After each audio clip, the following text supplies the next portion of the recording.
So we're going to continue the Driving Your Brand's Purpose conversation. Gentlemen, pleasure seeing you here this afternoon.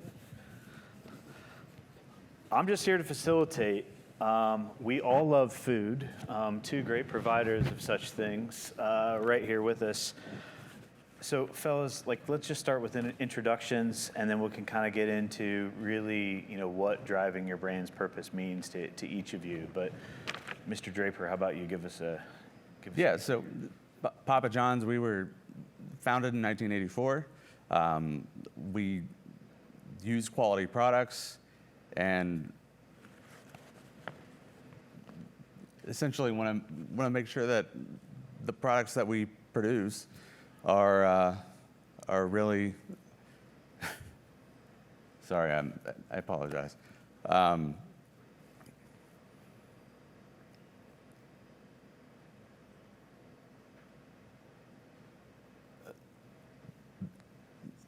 going to start over for a second.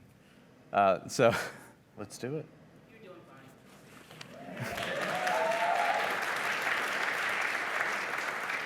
fine. All right, well, we did that. Okay, so we make quality products. We want to make sure that we provide those products to our customers, and we've got a bunch of different things in the queue that we're excited to show. Most notably, what I'm wearing on my shirt, the Doritos Cool Ranch Papadilla. I hope everybody tries it and lets me know exactly how you feel about it. But Oh, that's fantastic. Thanks a lot, Rob. Logan, tell us a little bit about yourself, about your brand's purpose, and we'll get this conversation rolling. Yeah, Logan Renberg. I've been with Freddy's for about almost 2.5 years now. Freddy's was founded in 2002 in Wichita, Kansas. There's about 5 of them within the 20-mile vicinity here. If anyone has eaten at Freddy's before, raise your hand. It's always good. We've got 464 locations across the U.S. and we'll be in Canada later this year, so that's super exciting. But it's always great to see that people have had us, even though we only have 5 locations around here. No, Freddy's, as far as the brand purpose goes, it's to delight our guests, and we do so through creating genuine moments with those guests, both in and outside of our restaurant. The outside of that restaurant part has been the hard part after the last, 3 or 4 years.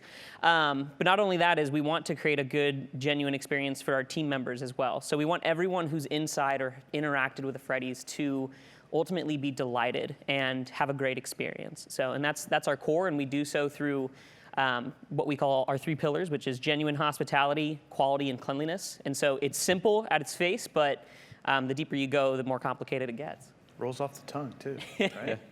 Really good stuff. I love it. So we had an awesome prep conversation for the 3 of us, and one of the things I was most fascinated by is kind of where each of you are in your leadership roles of rebranding for your organizations, right? Very much different life cycles. And you've kind of recently taken on the first rebrand. In the middle of it. Yeah, in the middle of it, right. And while Draper over here is on number 3, right? And so I'd love to just hear a little bit about, as you go through that rebranding exercise and you really think about your purpose, the relevance, the impact that has, and obviously just learn about that experience from a rebrand perspective. Yeah, you want me to go ahead and start? Yeah, that'd be great. Yeah, so if you've been to a Freddy's and you walk in, you kind of feel like you're in the 50s again, right? So there's lots of black and white photos everywhere. There's a lot of noise. And back in 2002, that was really how we, 2002 to, the 2019, that's how we leaned into our brand and told our story. What we're now trying to do the story, or how to tell that story, is through the experience, through the food, and less about what's in the restaurant and what you may see in our advertising, right? And so the current rebrand that we have is simplification. I mean, we have so much noise out there, and we're trying to cull it down and make the experience the differentiator, not just the atmosphere. And so, yeah, I mean, we're facing challenges there. I mean, there's, you've you've been through what, you're on your third, and so you know, every week we find something, we go, holy crap, we didn't know that exists, but we need to get rid of that right now. And so, you know, it's a process, right? Rebranding isn't just like it happens. It's like it's been going on for like a year and a half now. But it's exciting once we start to see packaging rollouts and just content shifts on our digital channels, and it starts to be something you feel proud of, that you forget where you even came from sometimes, because it feels so long ago. That's great. And let the record show, I want to ask you for examples, but I won't ask you for examples. Rob, how does that compare to like going through this for the third time? Like what, you know, and obviously I'm sure you've learned plenty along the way. Yeah, I think the most difficult part is doing the audit and seeing all the things that you've done in the past that, like, you'd like to think that you progress in your career and like your design thinking and so on and so forth. So when you go back and you look at all the different things like photography, font choices, you like have to take a step back and look at, oh, well, I did that.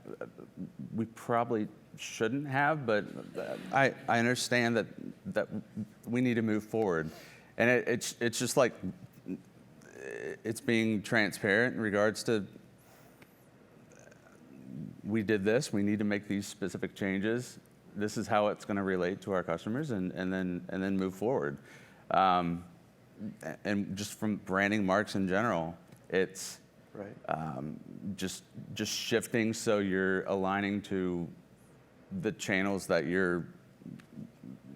most of your customers are going to look at. No, that makes a lot of sense. I'm curious, Rob, for like going through a rebrand exercise a second or a third time. Obviously, a lot of what Jen and I talked about to start in digital transformation, that's changed it an awful lot. Mm-hmm. Is it any easier to do it a second and third time? No, not at all. Lessons learned surely along the way. Yeah, you get better at it, Yep. but it's never easy. No, that makes sense. Another topic that we discussed together, and I think that you can both kind of add to this discussion, is, you know, Papa John's obviously leaning digital, right? And that customer experience is so much about what you're doing now, whereas Freddy's very much still leaning at in-restaurant dining, right? And I think that's a really fascinating contrast that the two of you can bring to the table here. I'm curious how that like fuels the branding exercise and your purpose, frankly. You've talked a little bit about it already, Logan, but I'd love for you to expand. Yeah, so what Jen was outlining in that digital transformation, we're in the middle of it, and it's painful sometimes. You know, especially as we work with our BI team to identify opportunities to connect with our guests. You know, it's easy to become data rich and drunk and not data driven. And so we're constantly fighting that battle. But as far as our purpose goes, you know, we've been developing cautiously but trying to move fast a digital experience that imitates that in-restaurant experience that you would get. So how can we have those journeys and those touch points that make a guest feel, you know, enjoyed, and make them feel valued, even though they maybe never even set foot in the restaurant. And that's a challenge, because what I talked to you about was I could look at anyone's digital platform and go, give me that, give me that, give me that, give me that. But in a sense, you know, and I think you would probably agree, is every restaurant's guests are so very different.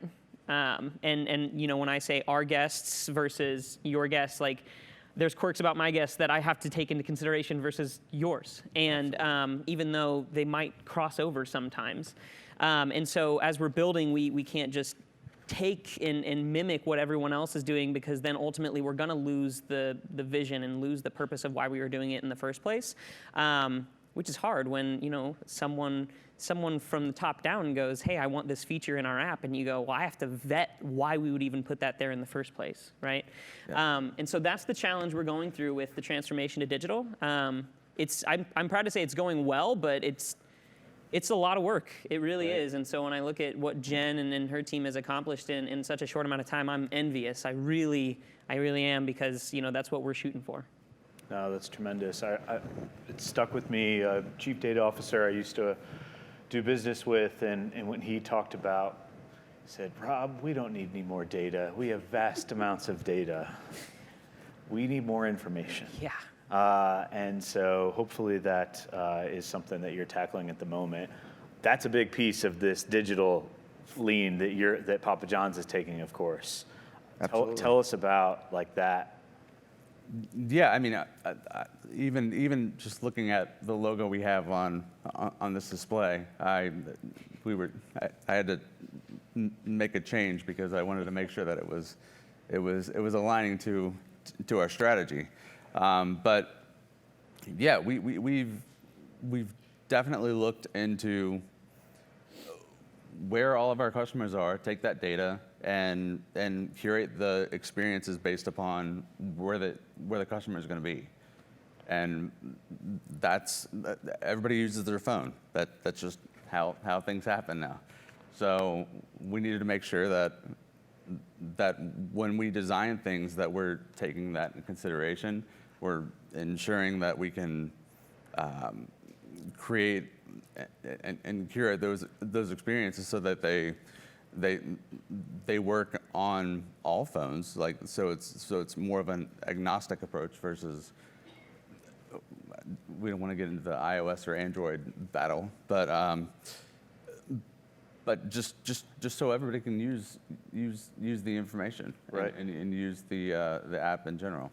No, without a doubt. Now, you each then have a similar challenge where your brand and your food, I can attest to very much, you're selling quality, right? That's different in how you approach that in restaurants from a messaging perspective, from a digital perspective. But there's always going to be competitors that are going to be willing to beat you on price, right? You have to tell a story of quality. How do you do that? Yeah, the story of quality, it just goes in educating our guests, and that's hard, right? So, first of all, we try and educate them on what the difference between frozen custard and any old ice cream is, right? And so to know that it's creamier, there's no ice crystals in it, it's higher egg content, and it's why you're getting a creamier bite, right? That kind of stuff is often overlooked because it's just like people are going to come to you because they want your custard anyway. But it's like, no, let's educate them on why they like it, and then explain to them that they have something that can be a word of mouth discussion point of why they like it, right? And so not only that is the care that goes into every burger made to order, right? In a world full of chicken sandwiches sitting under a heat lamp, right? When you come in and you order, when you press that button to place your order on an app, that's going on the grill when you do that. It wasn't on the grill before. Whatever specifications or modifications you made to it, that's when it's happening. It's happening right then and there. And so, things like cutting our onions in the morning, right? Whereas we don't just have a big bag of onions somewhere. We got someone back there cutting them. And it's stuff like that. So, yeah, I'd say that's how we approach it, and we doing so through digital channels. It's just like inside of the menu, right? Good descriptions, good product photography. It's always going to make a difference. No, it's great. I can imagine like my mom or one of my sisters texting me about why I should be eating frozen custard instead of ice cream through the little subliminal messages set Your up doctor by, won't say by so. Logan's but team. Yeah. So very, very good. That's great. Rob, what about you all? Yeah, it's funny because everybody who is hired from a corporate perspective at Papa John's has to do a week of working in the store to really understand. We do care about quality. We have quality products. I don't know if you've ever thrown dough before, but it is not an easy endeavor, to say the least. So like understanding all those different dynamics helps to like when you step back to understand like yeah, we do care about this stuff. We cut our tomatoes. We do the whole deal to ensure that what we're giving somebody is representative of the brand itself. Yeah. So, yeah, it's a difficult. No, that's tremendous though. I feel that's Papa John's living like their brand's value of quality and putting all the employees through that process. I think that's what, as consumers, we all want to see, right? Is that it's not just our products are better, but it's that you're actually living it. I'll echo that experience because we have something very similar too, where it's coming into the corporate office, you've got to do a week at minimum in the restaurant, and it's so funny when you see someone come back in from their training. Maybe they're on a lunch break because we have one right across the street. Maybe they're on their lunch break and they come in and they're covered in custard spots and they're covered in grease, and you just see that they're worn out, and it creates such a empathy for the people who are running our restaurants, and allows us to understand how guests feel, how they feel, and just understand what we're marketing in the first place. Right. Yeah. It's evident to me that it's not only a good, value, but also it's effective, which is tremendous. Another thing that was really interesting, I think, for the evolution of each of your brands and kind of bringing back to driving your brand's purpose, is that each of your organizations, very much the brand began with the founder. And you have evolved to really a set of brand values that you're embracing. Would love both of you to speak on that topic, because that is a real transition from Freddy to kind of your brand's values today. Yeah. So Freddy was the namesake from the start when his sons founded the company, and the values that we instilled into the company were from the personality and the way that Freddy interacted with people. And a lot of the brand values about who we support and what kind of promotions we run are still based upon the man who Freddy was. But in the time that he passed away, and we didn't want to continue that because we didn't feel that it was right, we shifted from Freddy the man to the Freddy's way. And so the Freddy's way he's still very much present, and we talk about him, but he is not the thing, right? So you come into a restaurant, you're not thinking about Freddy himself, you're thinking about the way you feel, how Freddy's makes you feel.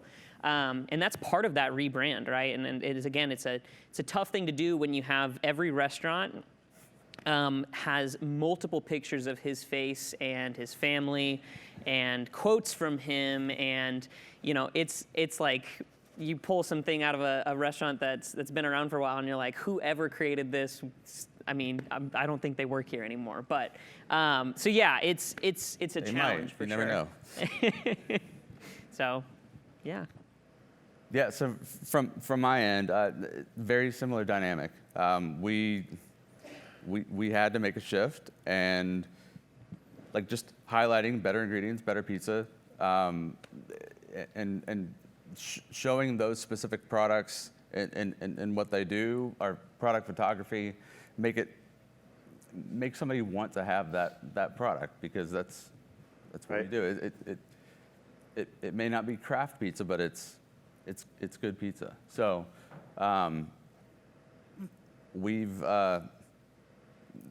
there are some other changes, just kind of you're talking about copy shifts and describing our products to better articulate what you're getting and how it's gonna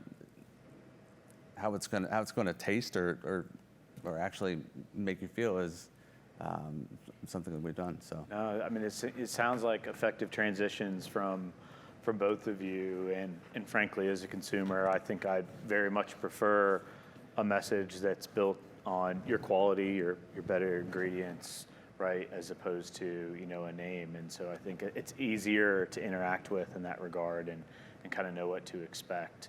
I want to hear a little bit more about Doritos Cool Ranch Papadillas.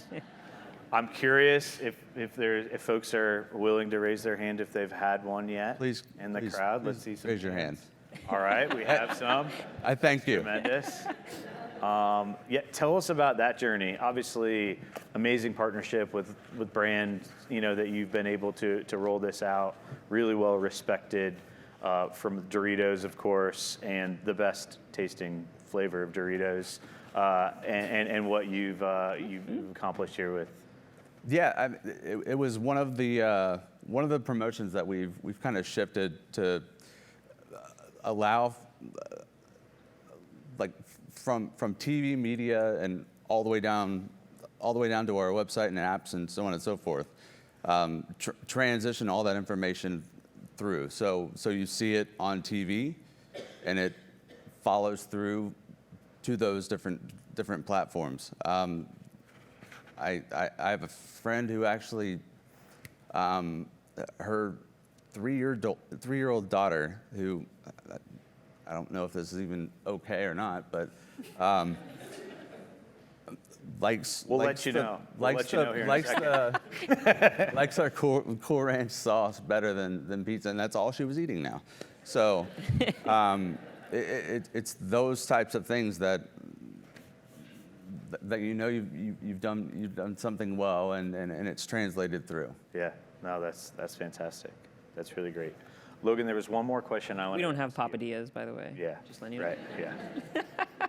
There was one more question I wanted to ask you, kind of from a contrast of a little bit of the digital transformation, the in-restaurant dining.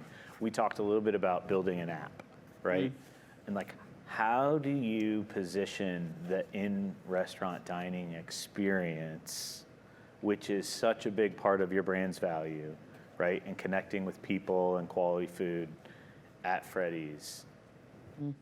When so many folks want to then now pull it up on their app, and obviously you were forced to do this a little bit through that thing that happened a couple years ago.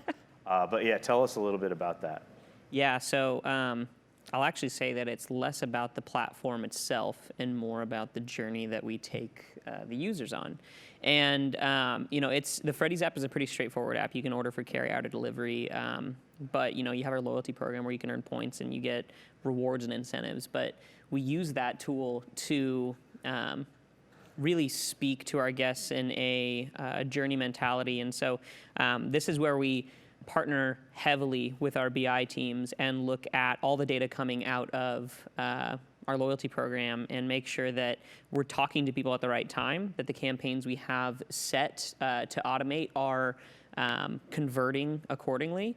And so the best example I have of that, which is something that I think anyone who runs a restaurant loyalty program can attest to, is that journey to third visit, which is the third time you get someone to your restaurant using your loyalty program, they're much stickier and much more frequent. But getting them to that third visit through that digital platform is a difficult process. And so for a brand that doesn't discount, right? You rarely see a Steakburger on sale for $2 off, or even for right. X amount in the app, and that's based upon not hurting the quality image, right? We don't want to discount our quality.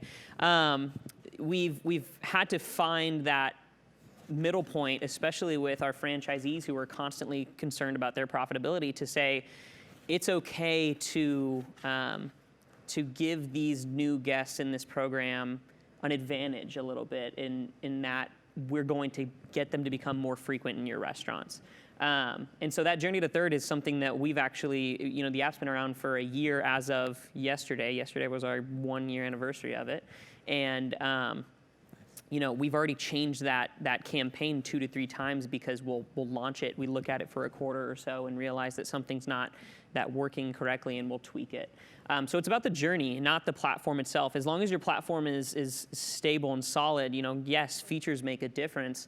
But if you have a solid, stable platform for people to interact with your brand, the messaging is all more important than a new feature addition. Because if you're not talking to people on a one-to-one basis and starting to segment them out and put them into categories and understand what drives their behaviors, you're just going to have a feature-rich app with no one who really wants to use it. Yep. Oh, fantastic. Very good. Both going to Carb Day tomorrow? I think so. Yeah. First time? Yeah, it was my first time here, and like you said, it's a very proud. I was like walking through the airport. I was like, "There's a freaking race car in here." Yeah. It sure it's is. like, well, it's funny. Like the racing capital of the world, Wichita is the air capital of the world, but no one cares about that. Like you walk in, and it's just like, "Oh, cool, they build airplanes here." It's like, yeah, All right, but racing capital, there's checkered flags and big tires. It's cool. Yeah, well, yeah. I mean, they don't call it the greatest spectacle in racing for no reason, right? So that'll be new for you. Yeah. What's also new is trying to take on new markets, right? You mentioned Canada. I've got a little bit of experience in this myself, but tell me, like, what is it like when you're trying to like tap into a net new market? Papa John's obviously has been in just about our whole region for quite some time, but I think that there's experience for both of you to add here. Tell me a little bit about like what that's like entering a net new market. Yeah, so as you probably can tell if you're looking at a map, we're littered on the outskirts of Indy, right? We're not inside, and so sometimes we're I think challenged with the opportunity to be in a spot inside of a major city and be in that heavily urban area. And what we find is it's much more competitive. It's been easy riding this wave to 470 restaurants when you're building in these small towns that maybe have a McDonald's, right? And so you're like, dude, we can outdo them. I bet you we can. But then you move in and you're on the same street as Shake Shack and Smash Burger and 20 other burgers or 20 other burger competitors. Not only those, but every other competitor in terms of food in our category, and it's hard to gain attention there. One of the most recent ones that we've been absolutely working on is we had a Linden, New Jersey location, which is I think 2 hours outside of New York, Right. but it was a completely new market, and it was kind of we half stepped into an urban area, but it was tough. We quickly realized that not all NROs are just going to blow it out of the water. You really do have to get people's attention and show them why your brand is here, what makes it a differentiator, and go from there. But every market is completely different. So that's what we do on a constant basis is are working with our franchisees who work and live in those markets and understand that 10 to 15 mile radius around their restaurant, because they're going to be able to tell me more about that radius than I'll ever know by just a quick data capture. So Yeah. Oh, that's great. And a great explanation for why I don't have a Freddy's in the city in Chicago. So very good, but plenty across the suburbs. Rob, what would you add to that? I think from our perspective, just making sure that the brand correlates throughout all those different markets is That's such a almost the most difficult part of the whole thing. So making templates and suites that allow for what we would like from the corporate perspective to go through the rest of Right. all those markets. It's a very difficult dynamic. We've actually created from a website perspective a pattern library that kind of defines what are the different ways that the site should look and how Right. all those different pieces work, and have started to try to work those into those different markets, especially